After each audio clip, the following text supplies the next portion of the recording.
Yo, what up? Welcome to Father Figure. I'm Joe Gonzalez. And I'm Ricky B, and this is your weekly conversation on modern fatherhood and everything that comes with it. Let's get into it.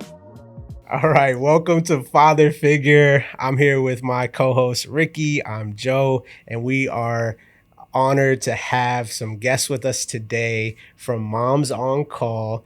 Moms on Call has been an amazing resource for my family, for our community as well. We started Brooklyn Stroke Club, about like 8 months ago now. It feels like forever, but Jennifer was the first one to reach out to me really and just say, hey, how can I help? And just was there when I needed you. And she sent all the dad's books. That's and awesome. It was just so helpful in that. So we're just so grateful to be able to talk to you both today. Welcome.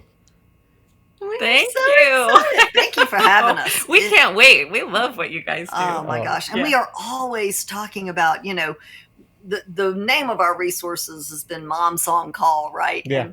And we've had a few dads be like, wait, what do you mean? You're forgetting the dads. Yeah. And what about dads on call? And we're like, no. It's because we were the moms on call. Yeah, absolutely. That's what we did for our real job, was taking the after hours calls for a busy practice here in Atlanta. Tell us a little bit about that. Backing up a little bit, just so the audience can know just your full background, because I want them to know you had a long journey in that, and you have some credibility. You've seen everything, so I would love to hear just y'all's background on the resource and how you started in general.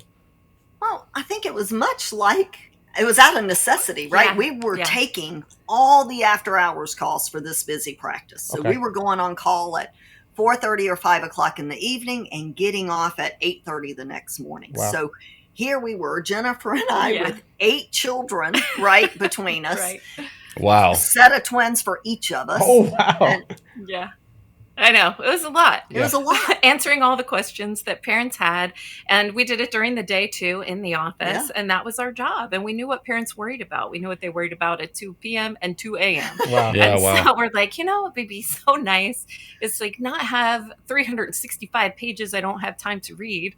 Could we just make a manual, the way that we take calls? What is it? When do I have to worry about it? What do I do about it? And so we put that together. Yeah, it's an outline format. And it's so funny because dads loved that so much. Yeah. Even in our toddler resource, we have 3 books, 0 to 6 months, 6 to 18, and then the toddler book. And in the toddler book, at the end of every chapter, we have 3 points. Sum it up. So if you just want to breeze through this, get the high points, done. And we did that because of dads. Yeah. We really did try to make the resource that everybody can kind of get on board with. Yeah. And after taking all of those calls, one of the docs in the practice was like, hey, look, y'all start going out and seeing our families. Yeah. Tell them what to worry about, what not to worry about, so they're not calling you at 2 o'clock in the morning. And that's exactly what we did. We started going into the homes before the questions were being asked. Yeah. Oh, and we anticipated those questions, because even though every situation is slightly different, there's still a foundation there that is very, very similar. Yeah. And so that's what we did. We started going into the homes and loving on these families and walking through those everyday struggles alongside of them. And then we had the opportunity to do a consult. And we do share the story because it meant so much to us and continues to, is we did a consult with Kenny Rogers, and he had twins and lived here in Atlanta, and he had asked us to come out and see him and Wanda and help them with these 2 sweet, sweet, sweet babies. And that was 21 years ago. And so when we got ready to leave his house, he was flipping through the folder we printed off of the computer, right? And he's like, wait, it's not copyrighted. It'll be copyrighted tomorrow morning. His attorneys the next day from Nashville were calling to copyright this folder that we really had no idea had to be copyrighted. Yeah. And he said, look, throw this folder, send this folder to a self-publishing company, throw up a website. You can't hit a bullseye if you don't throw a few darts. Yeah. And this is where throwing a few darts are. And that's exactly what we did. Here's our darts. Woo! Yeah. And as you know, have just landed in all of the most unexpected places. Yeah. And from that point on, like, we recognized, I think much like you did, that there was a voice that was missing. And there was this voice that was missing at that time in parenting. And it was concise and it was positive and it was encouraging. It wasn't fearful. It wasn't bred out of fear. And so that's what we've tried to do through every digital advance that we have, has come along. I mean, at record timing, things are changing. Our goal was just, how do we keep this really well-received voice of hope and encouragement out there for parents? How do we put out there the things that we know that work and help parents to be able to maintain? And I think we're really aligned on this. The fact that they are the parent and there's no other voice, there's no expert, there's no psychologist, there's no social media outlet that's going to raise these kids. Yeah. You are the parent. You are going to raise these kids, and you are absolutely qualified better than anyone else, because you know how wide their smile stretches and you know their preferences and you watch their day and get to be a part of it. So we've just been on a journey trying to curate that voice and that message and that reminder since the inception of social media. Actually, it's been really helpful. Now there's other voices. It's been rather good for business. Yeah. Can echo these really, great positive things that, send families, send households in the right direction. Not just a baby, not just a toddler, but a whole household. Everybody's involved. Yeah. You are involved. You are such a huge part of what's going on. So we'd love to get the perspective of dads and to hear the honest conversations and struggles. And we've seen millennial dads. Oh my gosh, they are the most involved. Yeah. They are the most concerned about their partner and their experience. That, we've done this now for 30 years. Yeah. What have you seen change in fatherhood or in maybe in partners in general, how they've been in that process? Yeah. Yeah. So we've definitely seen shifts, I think, in the, 25, 30 years that we've been doing this, where, 25 years ago, we still had very similar, dads were gone a lot of the times during the day, leaving mom or another caregiver to have to kind of run the household, take care of the home. And as we've watched that grow and change and shift, now we really do see this. And we were lucky. I had a husband who was very, very much involved. When we had our fifth kid, Jim was gone Monday through Friday, though. Wow. He was gone Monday till Friday. And when we had our fifth, he said, look, I can't be gone Monday through Friday and be the dad that I want to be. Wow. And I was like, all right, well, you know what? Go teach tennis down at the community center. I don't need $1 million house and I don't need a $50,000 car. Come home. We'll figure it out. Wow. We'll make it work. And so he was a great example of that start of what I believe I was seeing that spread out into the world, right? And now here we are, 20, 23 years later now of, is that yours? Yeah, hold on. I know y'all can edit stuff out. Of course. Just make a note of it. I'll make sure mine's off. No worries. Gosh.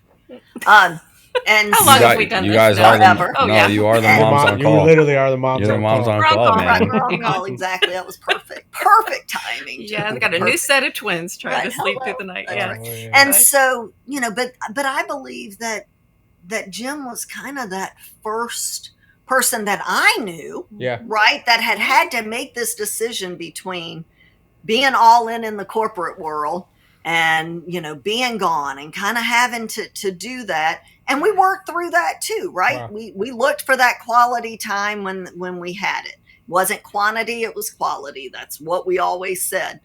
But then to see Jim have to make that decision, and then to choose to be more present in the household of the day-to-day running, it was great. And we did. We started to see that shift.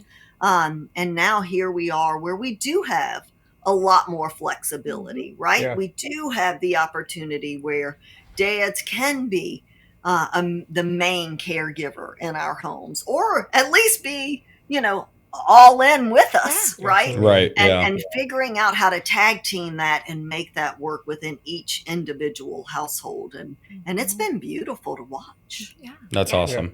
I love that. That's what when I look at the community, it just looks so different than maybe what I had seen growing up, or my dad and dads that I've friends' dads in general. And it's just changing. Society is. My wife, she has her master's. She's a boss. She makes more money than me, and I'm so proud of her for like that. And I have pride in that, And I think for us, it's like, how can I contribute to my household, not only financially, but also changing how, maybe what I experience for my son, how can I be there daily with him? And really that's our whole theme, is to really set up those conversations for what a father figure can look like, and how we're evolving and learning that as we go. And so I think as the conversation normalizes, we'll change the narrative a little bit on how dads are perceived or looked out there. Well, I think it's the expectation, and like so much of what women face, unfortunately, is like, it always bothered me how like women were just, you wouldn't even ask a woman if she was going back to work after she had a baby, because it was just like, obviously you're not, like you just had a baby. And like, it bothered me that men didn't get that. I was the man in the room that I'm like, I wish the nurse would look at me. Like I can't, I know everything about our daughter.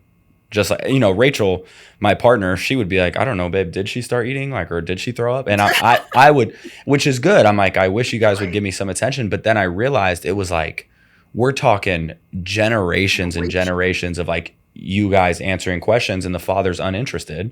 Right. And now the practices they're tone deaf to fathers' voices, because they're like, you guys have never been involved. Right. And so like, I'm kind of starting 50 meters back and trying to catch up. But like, that's the point of, I think, what we're doing. And it's the most beautiful thing you can do on this earth is give yourself to someone else. And so like the fact that it took us so long to realize that is proof that women are smarter than us. Absolutely. That's what it is. And, you bring up some good points. And look, we know that not every dad can be at home, right? Absolutely. Right. We know that people have to work, and all families look so different, but our goal has always been to find the moments, right? But if nobody tells you, oh, you know what? You're not getting home from dinner till 11 o'clock at night because you do shift work. Well, then how about breakfast as a family in the morning? Let's change and make that. And I think we always get caught up in the balancing of, okay, well, even between partners, right? Moms and dads, or where it's, well, I'm going to do this and you're going to do this, and we're going to have this list, this checklist. That's just not reality it's not, for most of us, right? And so just trying to navigate that and knowing that we can be present in as little time as we're available. Because we're given. Sure. Wow. Every household is different. And we say this a lot. And I think one of the things that you've really shed light on is, there's so many similarities in us, and the humanity part of us. And as women, we're very comparative. And so we have this perfect mom in our minds, and we're trying to reach that. Like, it's really important. And I think you guys have that too. I think the important message for both moms and dads is like, you're there and you're theirs. And they don't have this other perfect vision in their mind that we're trying to work toward all the time. Like that freedom to be you. You are more important. You're better than any toy. You're better than any educational service. It is you. And like you were saying, your time, your attention, you're knowing what's going on. Yeah. That's so valuable. And we do it when we can. But part of what makes you so valuable is they know that not only are you there when you can't be there, you're theirs. They know their dad. They know your right. voice. Yeah. I know my daughters cry. I know my daughters cry in a store. Like I could walk in a store, and if Rachel's far away with my daughter, I'll know if it's her or if it's another baby. And it's like we're so perfectly matched for the children that we have, but nothing teaches you that like presence. And so it's been interesting, like learning about you guys, because I actually wish I did follow you when I had a kid. That would have been helpful, but I didn't. Unfortunately, I wish I knew about Moms on Call, but like it probably is interesting the way that yes, I'm trying to teach you something. Your platform is like you're trying to teach you something, but simultaneously, I can't really teach you effort and presence. Right. Please come to me with that. And so that's all I have for fathers because I'm not an expert. And so I'm like, hey, I can tell you what I did, but I can't tell you anything unless you're there. Right. I can't tell you anything unless you're 100%. And if you fail, you're failing at 100%. And you're, I'm like, that's the secret sauce, guys. That's what's in my soup is I'm really that present. Right. Yeah. Yeah. Well, and I think that it's really important, not only to be able to see what that looks like, because you're right, like that hasn't been the norm. And we do have all kinds of families with all kinds of demands and all different, ways that they are put together with their timing. But I think that you are presenting yourself with a presence and a desire. We get asked all the time, all these different questions. Well, if I do this, like, will I ruin them? If I do that, will it ruin them? Yeah. That's behind so many of the questions that we get. We're like, no, the fact that you asked that question is you're the guy that's not going to ruin them, because the one's going to ruin them doesn't care to even ask the question. So, hey, great news.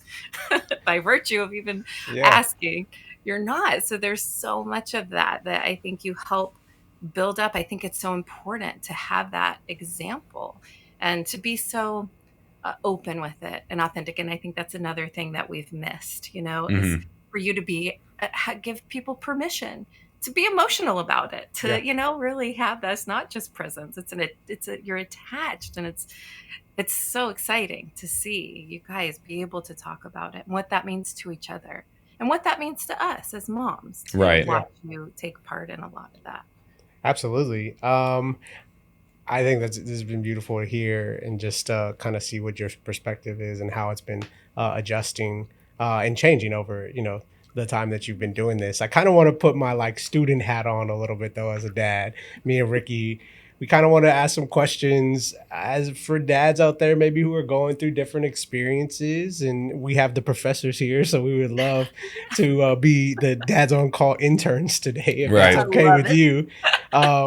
So I guess we get questions all the time from dads, and I think for us, we want to be able to give some resource as well. Yeah, and how I think what we say is just our opinion, but while we have the moms on the phone call, it's I'd love for us to know what's actually obviously presence, we talked about that, but what's truly valuable for dads to do early on. Yep. What is something that they can lean on, a foundational strength that really will help out?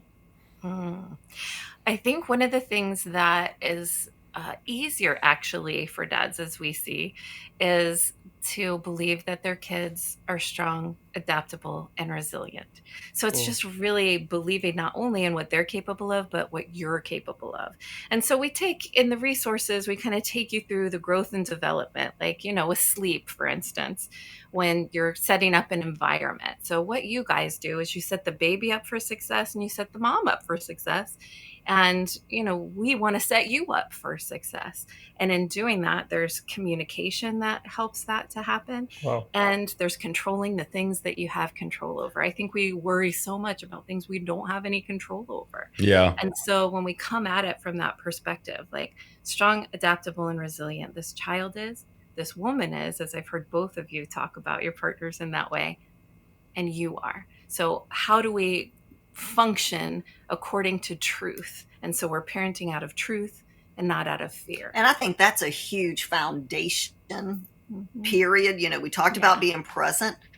The second thing I would think is parenting out of truth and not fear, for sure. Wow. Hey, we're gonna make decisions in our household based out of the truth. What is the truth? We love these kids. They are strong, adaptable, and resilient. They're in an amazing home with two pretty awesome parents, right? And so we're going to parent and make those decisions based out of that truth first. Yes. And I think that's such a huge piece of the puzzle, because everything that comes at us is fear driven. Yeah. Oh my gosh, if you let them cry for 5 minutes while you go to the bathroom, they're going to grow up and never talk to you again. So ridiculous, right? There is so much fear mongering. Right. Yeah. We talk about it. We've been talking about it recently. Ricky has 202 now, and his thought process has changed. I was hard on dads in the beginning, I think, and almost to your point, I was hard on dads because I was like, I believe in the same thing you were believing in without maybe articulating it well, where I'm like, dads are convinced, and I was trying to actually figure out the equation. I'm like, are dads convinced they're unimportant because people make them feel unimportant, so then they live in that? So like when they walk in the nursing office and no one's looking at them, they're like, I guess that's my role. But then I kind of thought like, no, you need to box out of that. You have to box out of that. And so I was challenging fathers, but I was like hyper focused on decisions. I'm like, this is with my daughter. Right. And I'm like, no, like, are you letting your child watch TV? You're messing up, man. Like, get on the Montessori, so like into the decision. Right. And I think it was because there was such a big gap that I was like, I wanted to raise the bar high. Just like how you spoke about how mothers have like this perfect mother in their mind. Right. We don't even have a perfect father in our mind because he doesn't exist. Right. Like we don't have Mr. Rogers of fathers. He's not there. Yeah. And so I'm like, you guys better get right on everything. And then when I had my son, I have 2 under 2. And I'm like, dude, keep the kids alive, dog.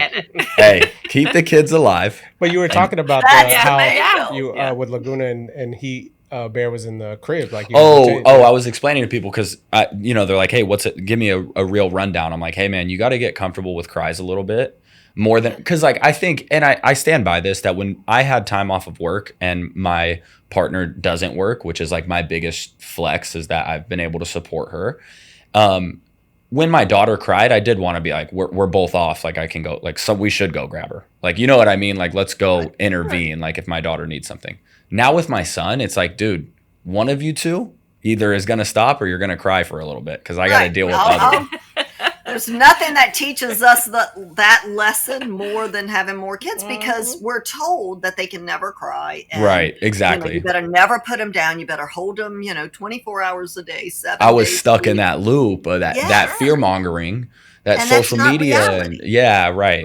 And now I have reality, because the truth is my kids are loved beyond measure. And when we had kids, 2 at one time, right? Somebody was crying. And but toddler, you know what? Right. They didn't love us any less. Right, yeah. Because, you know what? I had to go and deal with your toddler brother who has climbed up the tree, and I got to go get who's going to fall down. And that's the thing with me. I'm balancing, like, because they're 15 months apart. They're damn near Irish twins. Yep. Right. And so I'm like, hey, both of you are at risk with your life right now, somehow simultaneously. And when your sister tries to hug you, she chokes you. And it's like all this reality slaps you in the face. And I'm like, and now I've reversed and I've regressed and digressed to a more important fact of like, just be present. Yes. Like I don't. And we've all been there, Ricky, because, here's the thing. Look, like I said, I have 5 children. Right. Okay. And, so we have a 35-year-old, a 26-year-old. The twins are 23. Wow. Little Handsome is 21, almost 22.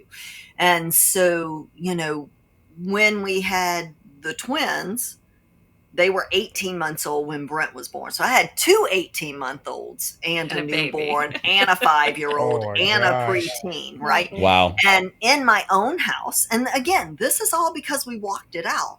Right. I've nursed some exclusively. And I will tell you, I probably had some of that similar mindset, right? When you had just one, right? Like, why would anybody not nurse? Like this is, And so then I had the twins, and they were 31 weekers, and they were early, and so I tried to do the whole nursing thing, and then give them a bottle, and then have to pump, and it about killed me. I mean, I remember just being on the phone with Jennifer, like I might die. Yeah. No, true. I can't sleep. Cannot sustain this, Yeah.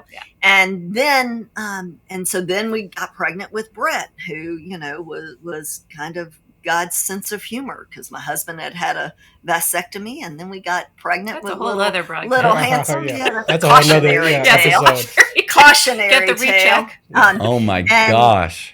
And so, the twins were 18 months old. Brent was 6 weeks early. They took him to the NICU, and I thought, okay, what's the truth here? The truth is, I don't think that I can try to teach him how to nurse and take care of 18-month-old twins and a 5-year-old and a teenager and be on call 90 hours a week. So you know what? we're going to go with formula with Brent, and he's going to be okay. Yeah. Wow. And guess what? He was my formula only baby. He's just fine. He's just fine. But back to your point, I think you have to work through that. You have to learn those things, and you have to be willing to say, oh man, wait, I might not have had it exactly right that time. Absolutely. Right? Yeah. Well, and we grow in different seasons. So we think it's just the babies. We talk about the baby's growth and development all the time. But as parents, we have our own growth and development. Yep. Yeah. And they're growing us in the same way that we're growing them. And there's so much, they are so gracious. It is unreal how gracious these kids are and how well formed they are to actually tolerate. When you were talking about, well, I couldn't do it perfectly. Fantastic. That's exactly what we want. I don't want a perfect parent. There's no such thing. It's like a unicorn. We all think maybe it should exist, but it doesn't. But it shouldn't exist because it's the challenges of life that actually turn into the growth. And, even in your own life, sometimes it's our biggest challenges that turn into the biggest thing that we have to offer the world. And when you're talking about 2 kids in a household, a lot of times in these age ranges, they're calling us and they're being like, well, I can't, help my baby get to sleep. They can't cry for 5 minutes because then their older brother's going to wake up. And so we don't save the quiet one because this is a group effort. It's a household effort. And right here, this is where those seeds of compassion are born. You accommodate your sibling in your house at night, in your loving, wonderful household. Then you begin to accommodate your classmates. Then you accommodate your community. Wow. So there's really important things being born in those times that feel like they're such a struggle for us. And the kids, again, so strong, so adaptable, so resilient. We both had sets of twins. One could cry like you're pulling an arm off, and the other one's sleeping like nothing's happening. Wow. You're just like, how did this occur? But they do. They learn to coexist. Yes, they learn to coexist. Many wonderful qualities. And the best place for them to learn that, hey, as a family, we're going to pull together and root for the weakest member. That might change from season to season, right? And typically our newborns, the youngest member of our households, is the kind of the weakest link. Yeah. So you know what? We're going to show you how this looks. We're going to hook arms together. And you know what? You're going to hear your little baby sister cry a little bit at night because she's trying to find her comfy spot. And you're going to help get her up in the morning when the sun comes up. Right. And so they start to be a part of what that looks like. And they do. They coexist beautifully together. And it's okay to say that, like, none of us love it, but part of life. Part of life. Man, I'm tired. Right? I'm tired, man. But yeah, absolutely. I love that. That has been a journey for me as well, like trying to really step into a new season for myself. My son he's 1. It's crazy how much that your mindset shifts and we were talking about empathy on the other episode, and just like these big ideas and concepts of who you are as a person. You live daily without a child, and then you have to kind of relearn a lot of those things and unlearn, a lot of those things as you're experiencing it with your partner together. And so having grace and all those things is just interesting and just a challenging process for sure. Yeah. Well, I have a question for you guys. So, a lot of times, like with moms, I'll say the call is coming from inside the house. Like we're feeling insecure because of, the kind of model that we put on ourselves. So for dads, would you say that, like, that voice you're talking about, like, oh, I feel kind of this drive to do everything right in every season. Do you feel that that's more of an inner drive, or do you feel like you have some of that comparative element to we said this before, like we feel like it's a little bit of a primal instinct that you kind of tap into, and I think that you can welcome it really well, and it is overwhelming to, I think, tap into your emotions and feelings and how you're communicating, all those process. You could go layer by layer of like how a human is made and what good humans do. I think what I've seen for me personally is like really trying to, I don't know, I almost a performative in some extent of like my dad was this way and I don't want to do that way. And so I have to fight those tendencies of like, how am I going to not try to not just do it because I'm trying to be better or what I miss, but I really am trying to do what's best for our family. And it's been an interesting world of like taking it to its core of who Joe is now and who he's going to become. Because Joe at 30, when he was, married and just us, it's a totally different person. So I've kind of taken it as like this drive of, I am a new person now. My son is new. We're both doing this for the first time. And I take pride in being my first time doing this, now. Yeah, that's dope. I think like for me, the internal drive I feel is a choice. I had my single mother who I give a Father's Day card to, and you know what I mean? And so like she didn't teach me how to be a father, but she taught me how to be a parent. And some things are good and some things are bad, and we've worked that out before as an adult now. I think for me it's internal, but the issue, like when you say the calls coming from inside the house, the issue with men, I believe now, and fathers, is the call that they perceive because the image that we've been given is like, how are you providing? Yeah. And I want to get in a boxing ring with that idea and say like, I need you to provide. We all need money. That's just a fact of like the 21st century. Like we need money. I really kind of want to transition you though. And I need you not to provide, and I need you to be present. And we've already touched on that. Right. But I think for me, it's like, I am facing the man in the mirror, and my kids don't know this, but they're healing a lot of the kid inside of me. And so I think I'm trying to do right by that little boy that didn't have anyone. Like one story I tell all the time, and it makes me so emotional, but I woke up my daughter probably to like, I think we were driving to California. I don't even remember because the moment was so powerful that I forgot what we were doing. I think we were driving to California to go to Disneyland. So I woke her up at like 3 a.m. And I remember though, my mom waking me up at 3 a.m. because we had to leave a house and the cops were on the way, and it was like a really bad situation. And so I woke up my daughter and I started crying because I woke her up for something amazing and there was no trauma associated with it. And so like it healed this little boy. And now the memory of me waking up as a kid is like kind of gone and replaced with me waking up my daughter. Yeah. Like I almost remember like that's the memory, Yeah. And so the call coming inside the house for me as a father is just like, what did that little boy need? And like, can you provide it? And I don't mean that to come off in a selfish way. It sounds like I'm just working on myself, but it's like those kids are me. They're just me, but tiny. And so I just, that's what does it for me. Well, yeah. And I think in the next season, like oftentimes when you recognize that Moms on Call is most popular in January. And the reason is everybody wants to go be with their cousins. And we found that it is much more motivating. That people awesome. Come home and they're like, we are not doing that. Interesting. And so, just like explodes all of this. But I think oftentimes that is a bigger motivator, is what you saw that didn't work. And I think you also come into that season when you've settled that is, what is it that you're going to build that's just yours, not the narrative, but that's just that part of you, because you also get to share that and all of the things that you guys have to look forward to. I cannot be more excited, Laura and I both, because they come into their own. They have these little personalities, you guys. Yeah. It is crazy when they start thinking their own independent thoughts. Yeah. And, challenging the norms of, the things that they get to see in their life that you've kind of propelled them toward.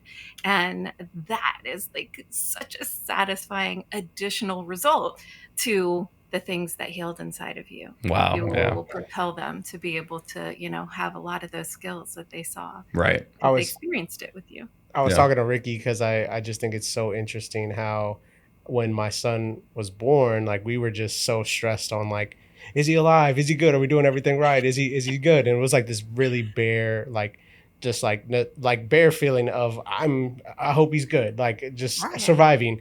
Now he's stepping into 1 year or like a 1 year old phase, the toddler phase, which I'm like, so now we're just calling him a toddler? Like, okay. Like he was just a baby, now it's okay. So I'm processing that, but he's like walking now. He's like, I'm like, I'm actually have to avoid a catastrophic situation with you. Like I have to watch you.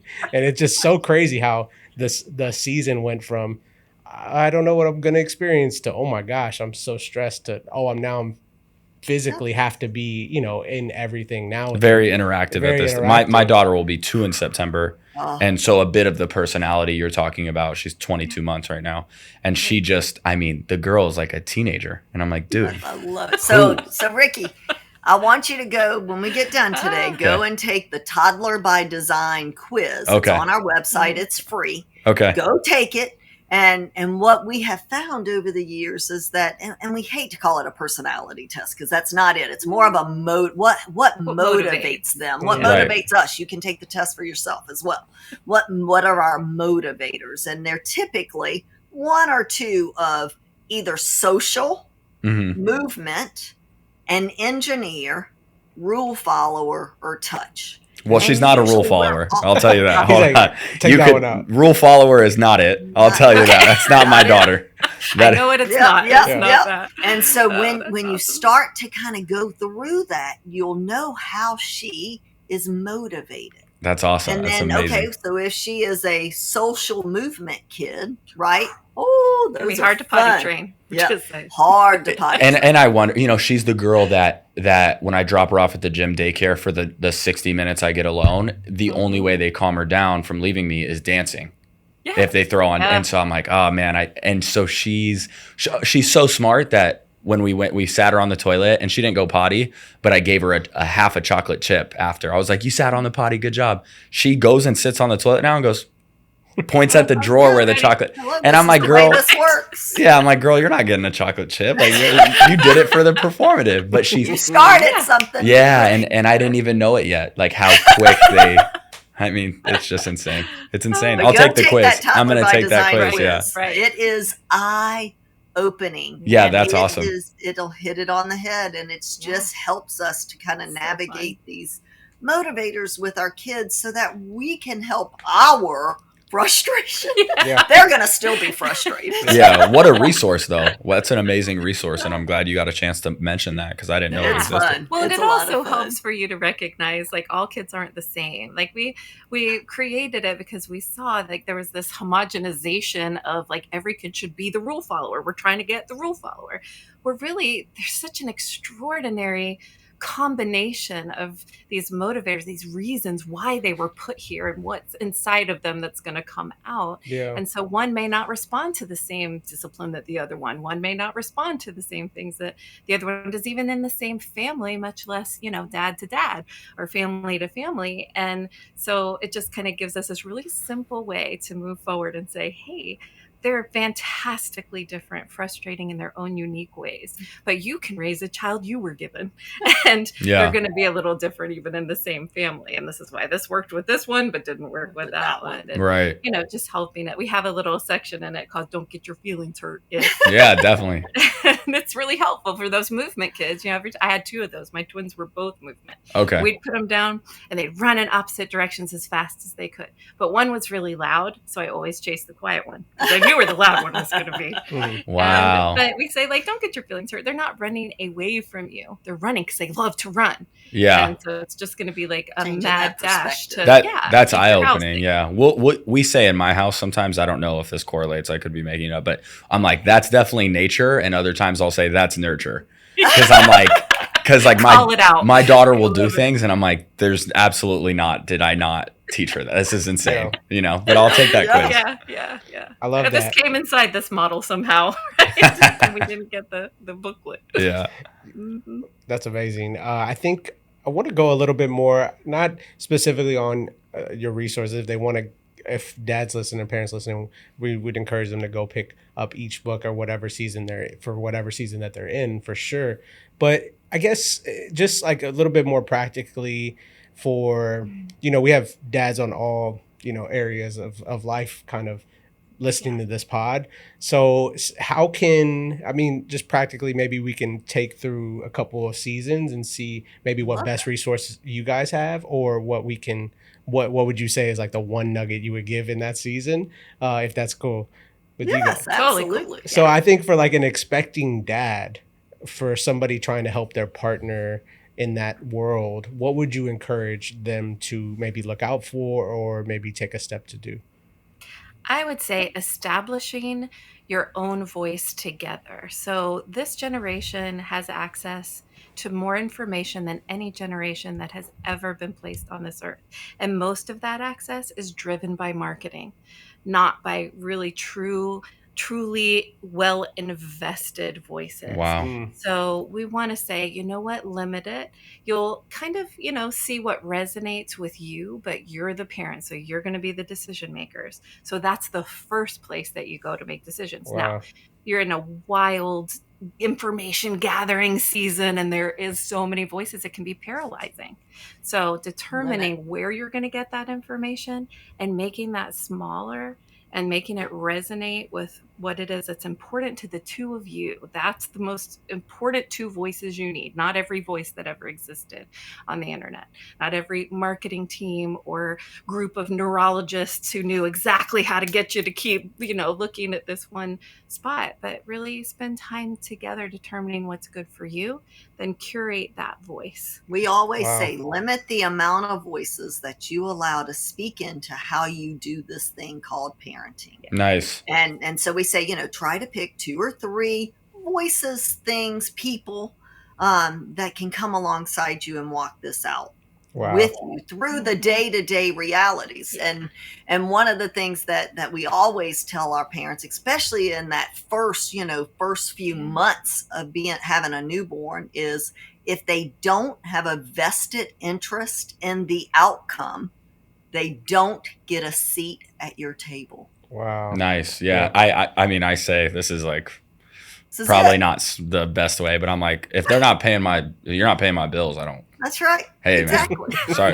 No, you're not. Right. My mom used to tell me, what bills do you pay to slam that door? And I'm like, hey, don't you come in this household if you're not paying my bills, man. Oh, my God. Absolutely. So if they don't have a vested interest in the outcome, try and kind of tone those things out. Pick That's amazing advice. That's two or three. That's amazing advice. Doesn't have to be exactly the same. But pick Ricky B and Mom's on Call. Yeah. There you go. See, got it. Yeah. No, that's great. That was amazing. Okay, taking it to a little bit of like birth. How can a dad or partner support their partner going through that experience, or just like their family in general? Sure. Well, practically, I think that we need to make sure that mom, especially if she delivered and she's having to try and heal physically, right, and take care and keep this baby alive, right? That it does take both of you in those scenarios where we have 2 partners that can help each other. And I think a lot of that falls onto the practicality of the day-to-day. That is food, water, and some rest. Period. So what can you do to get those 3 things? And so if that means that you take the baby and let mom have a 2 or 3 hour stretch of sleep or a shower or just go to the bathroom, whatever that looks like, and food, make sure that we have food. Doesn't have to be, gourmet meals, right? But we need to make sure that there is food available. And the one that didn't deliver a baby can absolutely try to make sure that food is readily available and ready to go. And then water. Keep her water cup full. Yeah. Keep it full. Just take it and go keep it full. Agreed. Activities of daily living. Yes. And I would think on another level, I just think, keeping those lines of communication open. And, you're going to be too tired and you're going to be so focused on the baby. That's all you're going to want to talk about. And I think just being intentional and sitting down and saying, okay, now let's talk about us for 5 minutes. You and I, our experience here. Yeah. Because the baby can, just usurp all of our time and energy. Just a little carve out. And you may 3, just be 4, like 5 minutes. Yeah. I just want to stare at the wall for 5 minutes. Be like, got it. Let's do it. Yep. Absolutely. Hold my hand. I feel like. And I think paying attention to your partner in those early few months, we do change, right? We had no baby and now we have a baby. Yeah. And so not only do both of us change tremendously in a snap, but we also have hormone levels that are coming into play and the ups and downs of just the lack of sleep and the anxiety and the worry that we all kind of feel, but in particularly with the mom. is making sure that you guys are in the household. You are watching your wife. You will know when something's a little bit, okay, wait, she's a little super teary-eyed and really, really upset. Okay, we've heard about baby blues, right? But then that kind of keeps lasting, and it tends to get worse. And maybe baby is sleeping and mom's not sleeping, not able to sleep, and we start to see kind of that progressing. Then we need to make sure that you guys know what to look for so that we can get the help that she needs, because sometimes you're the only one that gets to see this mom. And she so can't I think see that's it from she inside. Yeah, I kind of see want it. to. Yeah, I almost want to pause you guys there and ask, like, you know, my partner, I don't want to speak for her, so I'll repeat her word for word, did not have postpartum depression severely. Simultaneously, I think it's because she was pregnant again, right? So if postpartum depression has 2 years, like a runoff time I've heard, she's still in postpartum with the first one, and we've already had a second one. So what are some things a new dad can look out for? You just said baby's sleeping, she's not. What are some other things that's like high alert? She gets to a dark place. So I think one of the biggest things that we tend to overlook, like, oh, she was just tired, but there's a darkness to the words that she's using, to her outlook on the future that kind of descends. Okay. And it's different. It's a very different thing. And the one Isolation. that's intimately associated, you're the one that'll catch it. She can't catch it. And you may feel like you have to tiptoe around it. Like you can't say anything right. And there's just like this darkness, despair about the future and about her ability to keep up with this future. And so those would be the big signals. And I also want you to know what to do if you find that out. It's not like you're telling on somebody. It's the OBGYN. Like, call the doctor yourself and just say, like, I've noticed these changes. And that's the alert. That's the person that, helps us, because there's things that we can do. It's actually, we have a whole protocol for this, but somebody has to notice it, and the mom's not the one that does. How does a father, this might be a tough question, but I feel the need to ask, how does a father potentially say that they notice and the mom is pretty adamant that that's not the case? What are some, like, what does a father do when he's faced with the decision of, like, I truly do think you're there, my love, and she's telling him, like, no, I'm not, and you're on Instagram too much? What are some conversations, or what's a good way for a father to approach that? Just because I think that happens sometimes. It does. And I think that really is where, honey, you may not see this. These are the things I'm seeing. Maybe these are perfectly normal. You can always say these are, maybe they are, but I think we need to take this list and go and see your pediatrician or your, I like that reassurance, your obstetrician. And we're just, look, these may be perfectly normal, but these are just a few of the things that I've noticed, honey. And let's just go and take this to the people who know, right? I don't know. I'm not a doc. I don't know, but let's take this list and let's just have this, it seems like a nonchalant attitude, so she doesn't feel like eyes are like on, like there's no judgment. There's no judgment behind what I'm saying. It's just hey, these are the things I've noticed. They may be normal or not. I don't know. I'm not the smart one, right? Like, just kind of take it down. And I think a lot of times, it is the baby is sleeping and mom's not. They are isolating themselves. So they're not holding the baby.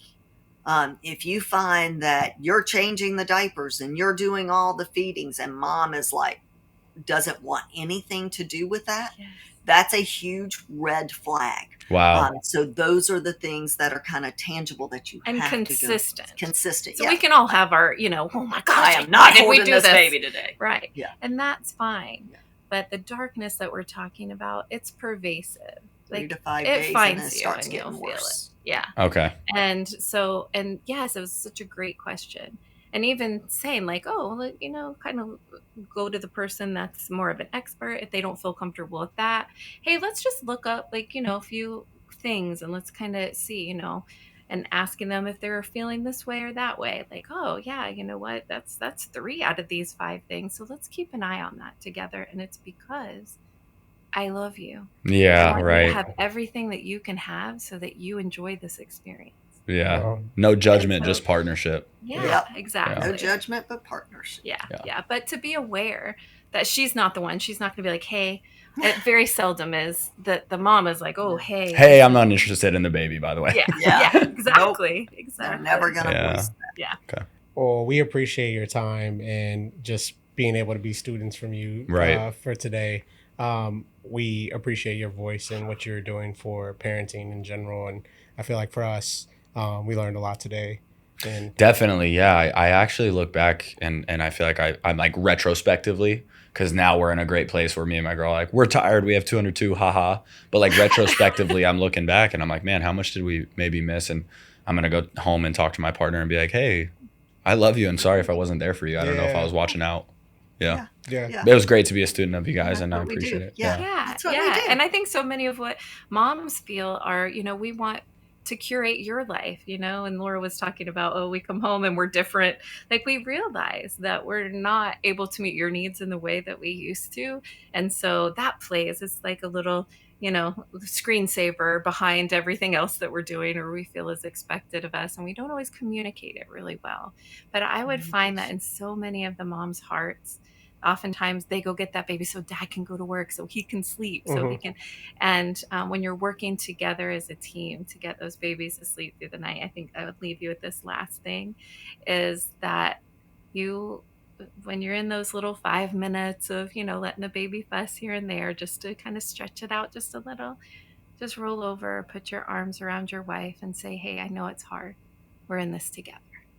Love that. Yeah, that's awesome. I think that gives her the permission to know that this isn't driving you crazy. It's just that you think it might be driving her crazy that's driving you crazy. And we're so together. it just puts you on the same page. Man, you guys are so enlightening. Thank you. This is really helpful. I feel a calm energy. I'm like, man, this is it's also you guys. Have you guys born and raised in Atlanta? No, I'm actually from New Orleans. Oh, okay. I was born in New York. Oh, just the southern. I was in the Army for 5 years. I spent a lot of time in Georgia. You guys made me feel calm, and thank you. Yeah, I feel enlightened. Thank you for everything. We'll have to have a part 2. So we'll do this again. Before we take off, I would love to get one piece of advice to just a dad in general. Our podcast is called Father Figure, and we really want to, like I said, reframe what that father figure looks like and show what it can be. And so what's something you would encourage fathers in today?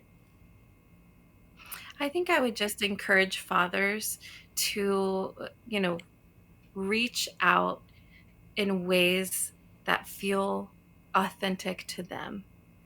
And so when they see something like what you have, I want to give them the freedom to reach out to other men. It hasn't been the norm up until now.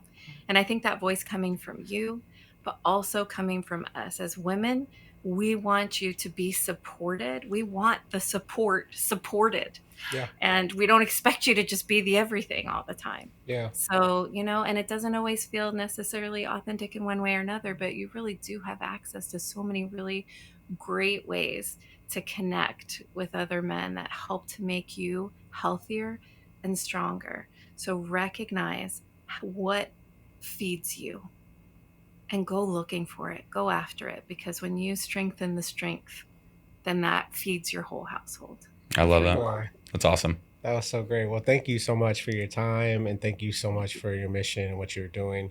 Maybe we'll get a little Dads on Call eventually collab. That's right. That's good. That'd be cool. Maybe you could honor us with a little collab one day. Right. Honor us with the Dads on Call moment. Yeah. No, you guys are awesome. We're so grateful for you.